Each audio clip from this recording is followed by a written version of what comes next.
part de responsabilité ci li nga xam ne nii moom moo di ci lii bi nee na daal nañu booloo def benn say def benn bloc daal di bañ li nga xam ne nii moom moo di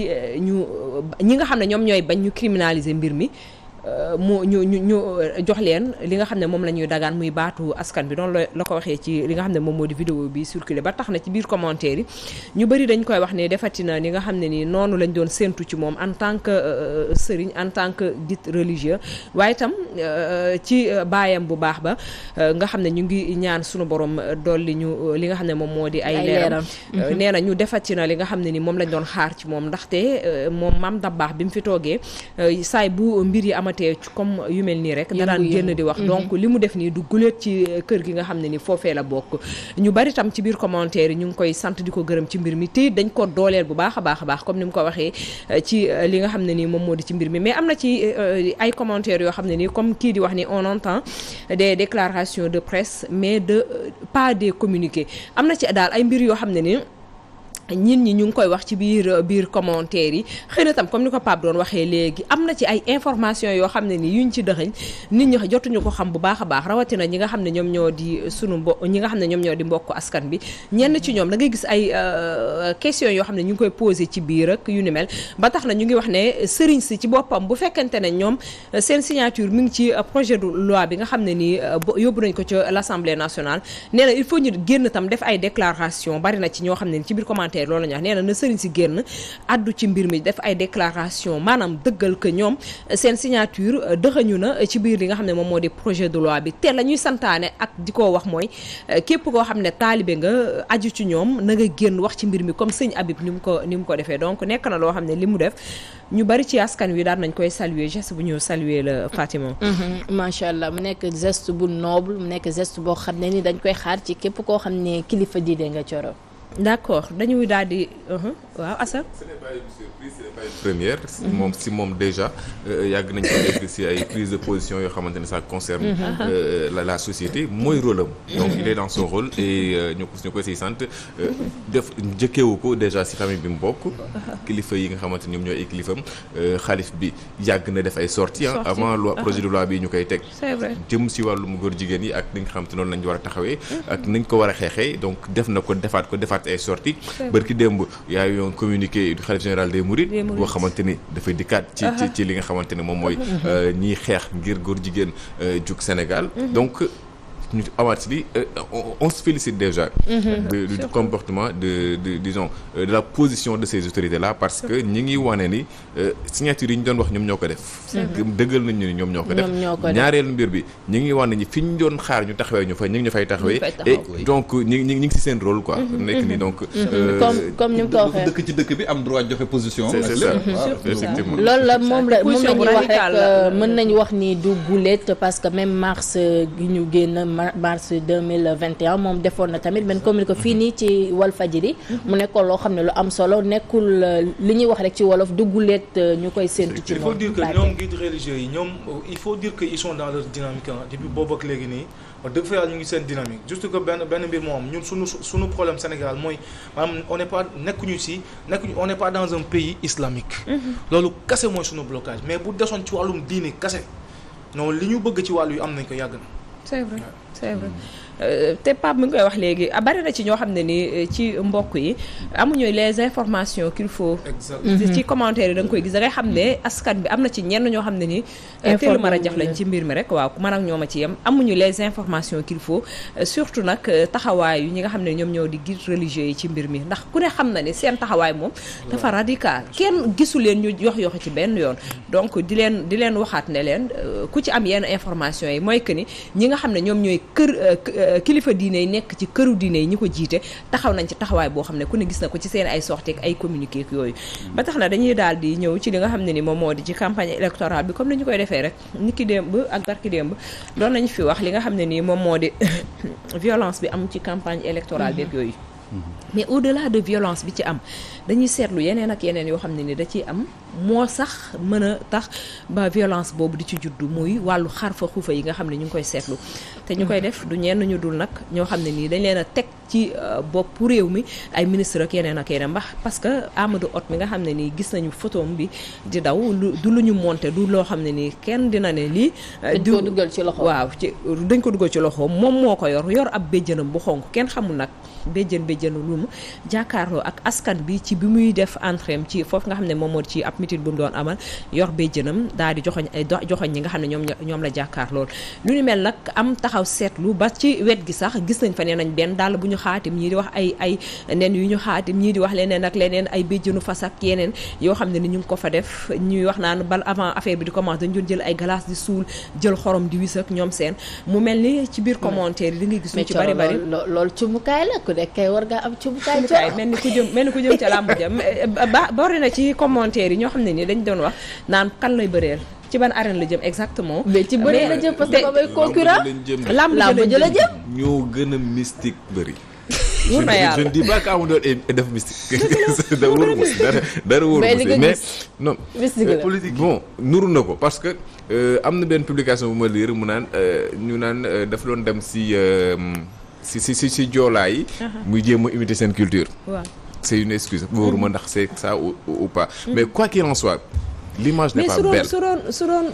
kii mu doon imiter seen culture yaakaar naa ne ci solo. ci leneen ak leneen mais yor sa béjjën. lu mu ci mënti doon. image bi rafetul da dugal sa bopp. waaw image bi rafetul certes mais tey jii nag faut pas oublier tamit Sénégal la ñu nekk. ah est-ce que du tamit sëriñ bi ko joxoñ ko askan ba est-ce que du sëriñ moo ko ne joxoñ ko askan ba gis nañ fi benn photo tam buy daw Bougane Gueye Dany ak benn ci biir région yi benn candidat bu mu teg kooku biñ koy gis gàlloon ay téeréem loolu nit ñi naan xaw ma am na nuñ ko tuddee téere yi fii bari ba bëgg a dee mu gàlloo ko sans amu ci benn rusukaay amu ci leen loo xam ne nii mu ngi koy xalaat ak yeneen ci ay photo yeneen yoo xam ne mi ngi circulé ñoom waay politique yi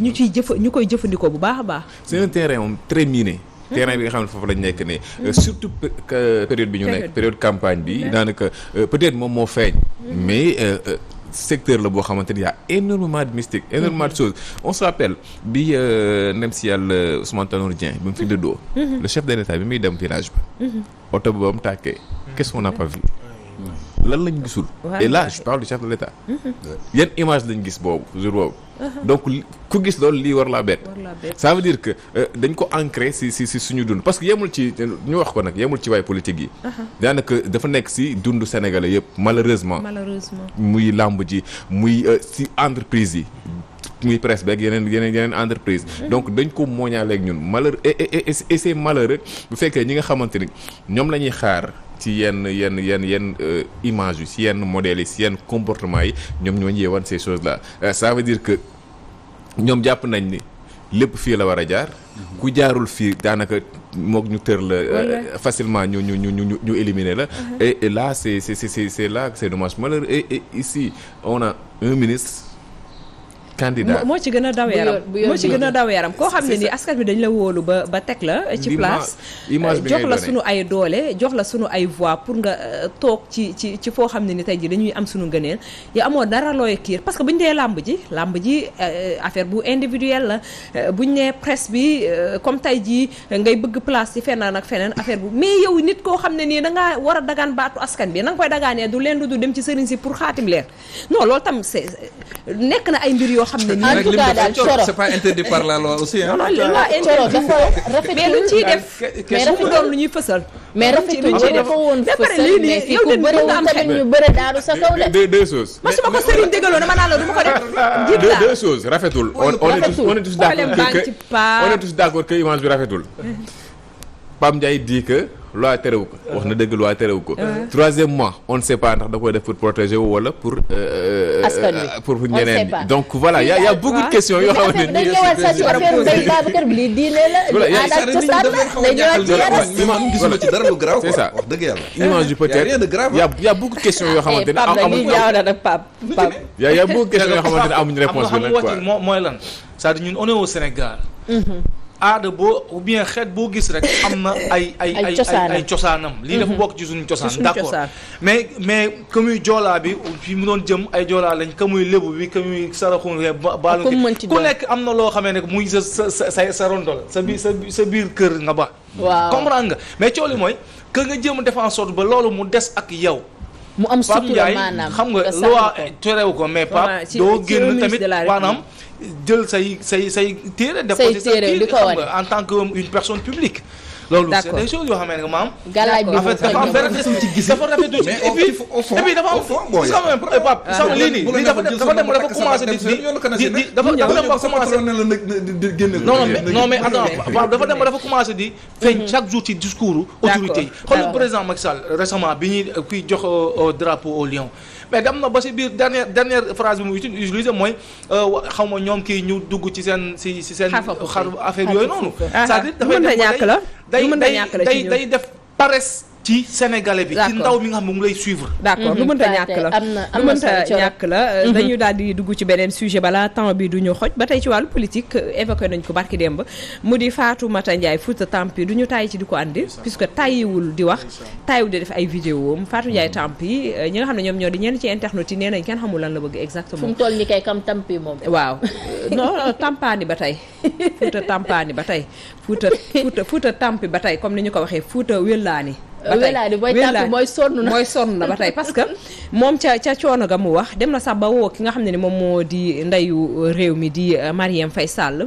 nee na moom instant bi la mu doon yaakaar ci Benno Bokk Yaakaar gi nga xam ne ci la seey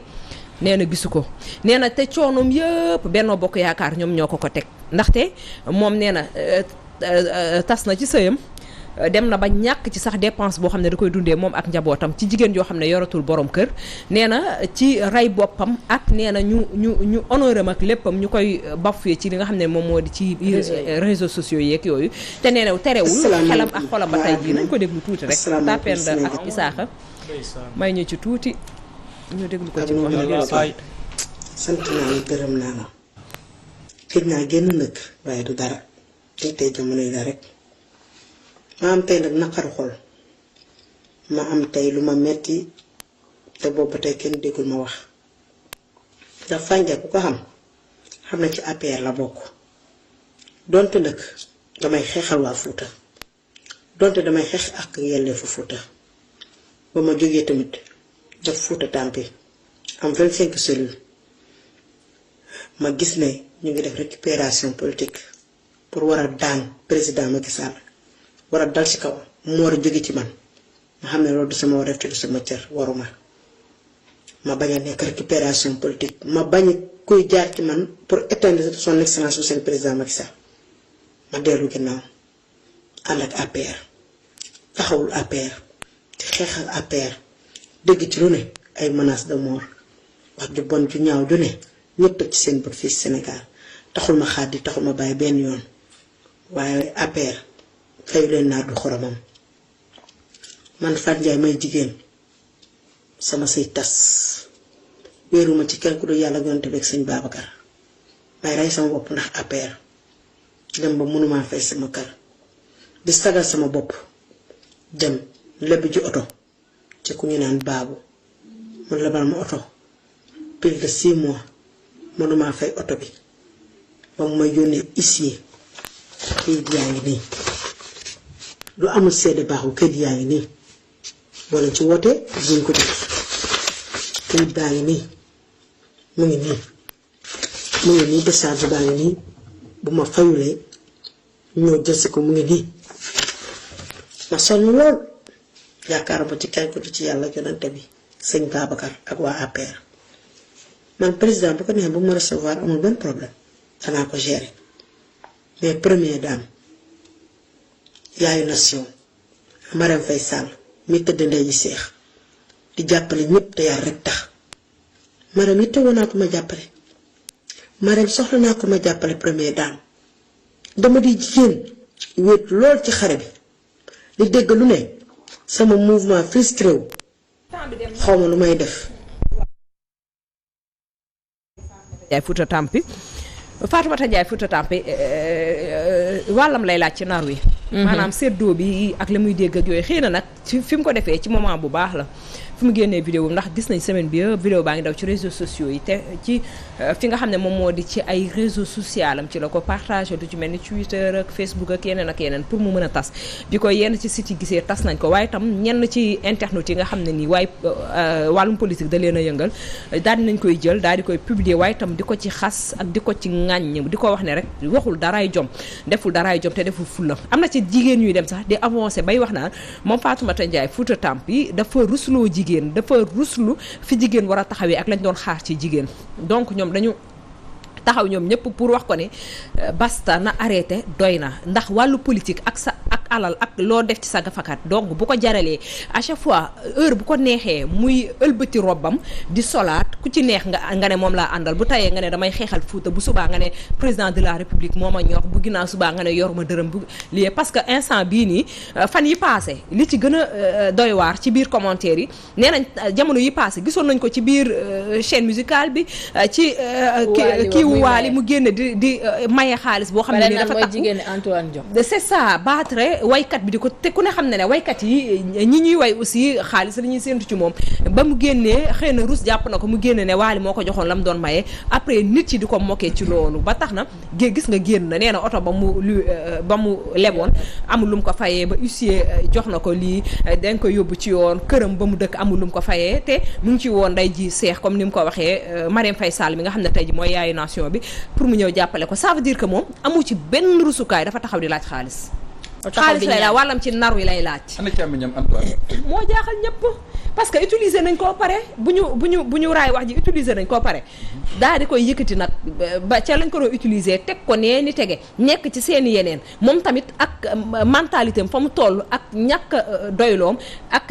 lenn loo xam ne ni nit da koy am ci jom mu jël ko ci loolu la utiliser pour mën a taxaw di waxaat ndax de nit bari na loo xam ne beddi nañ la ko moo xam ci wàllu politique loo waroon amaat waaye da ngay toog ak sa ngor mu ñëkk moom uti leneen waaye nii mu def nii kenn xaaru ko woon ci moom surtout lam doon dàq nag fan yee passé ni mu def nii kenn xaaru ko woon ci moom surtout li nga xam ne moom la njëkkoon annoncé moo xoon moom moo nekk combat muy Fouta Tampi Fouta Welaani bu def de sorte que ñi nga xam ne ñoom ñoo fu dëkk ñu dem ba gisanteeg seen bopp. dañu ñëw ci benn bu ndaw rek comme ñu ubbi ko. mu di ñu bàyyi la nga jeexale foofu waaw foofu sax la ñu waroon a commencé parce que nekk na loo xam ne tam ñor na askan bi bu baax a baax mu di camion yi nga xam ne ni dañuy jóge fii di dem ca réewu Mali ku ne xam na ni ci la CEDEAO décidé ak yeneen yu ni mel. njiitu réewum Sénégal dañoo far ca la CEDEAO sàkku ngir ñu tëj yenn ci frontières yi nga xam ne ni dafa bokk ci pays yi nga xam ne dañoo bokk ci CEDEAO ngir ñu tëj seen ay frontières diggante ñoom ak Mali ba réewum Sénégal daal di cay fekk si boobule fekk si waa CEDEAO lu ni mel daan nay métti ñi nga xam ne ni ñoom ñoo di mbokk commerçant yi nga xam ne ñoom ñooy dawal seeni oto waaw seen marchandise di ko yóbbu foofu ca réewu Mali nee nañ fekk na décision bi ñu koy jël amoon na ci ay camions yu bare yoo xam ne pare woon nañ pour dugg ci réewu Mali quitté woon nañu Sénégal ba ñu ko waxee nag ci diggante bi la ñu tëj frontière bi ñoom ñu ngi ci diggante boobu taxaw nee nañu marchandise yu ñu yor c'est des millions et des millions yoo xam ne nii xalaatuñu instant bi fan lañ koy jëlee waat te it yàq na seen liggéey bu baax a baax parce que am na ci ñoo xam ne sax nee nañ seeni ay fonds la ñu jëloon def ko ci yooyu les camions ngir dugal ci réewu Mali ñoom ñu ngi ñaxtu bu baax a baax ci réseaux sociaux yi ci kaw camions yi nga xam ne ni moo def seeni ay marchandises waaw nañ ko kon tënkee foofu rek ndax xam naa ne information bu dul kaddu la mën nañ cee ñëwaat donc dans la semaine ñoo ko dikk internet yi dinañ ci gën a xuusandi ci wàllu information ak ñoom naka la ñu taxawee ci mbir mi ak lan la ñuy sàkk bu baax a baax ci loolu Fatima kon ñu bàyyi la nga tàggatoo amoon mbégte rek toog fii ci toile bëgg a wax nag moo tax ñu ñëw ndax xam ne ku dégg voix bi ak information yi rek ku dégg voix bi xam ne voix bi tey ji macha allah grippe bi moo jàpp ñëpp moo ñu jàpp di jéggal bu baax a baax ci voix bi ak nañu waxee di joxe dig daje rek incha allah ni ki suba payeeg maire yi ñooy ñëw incha allah Fatima tey dañ ma solo sama chemise ki ma ko jox moom mooy Mohamed Seck macha allah ko jaay bu baax a baax merci beaucoup jeune frère maa ngi kontaan bu baax a baax ci yow le 3 janvier moo nekkoon suma anniversaire moom lañ ma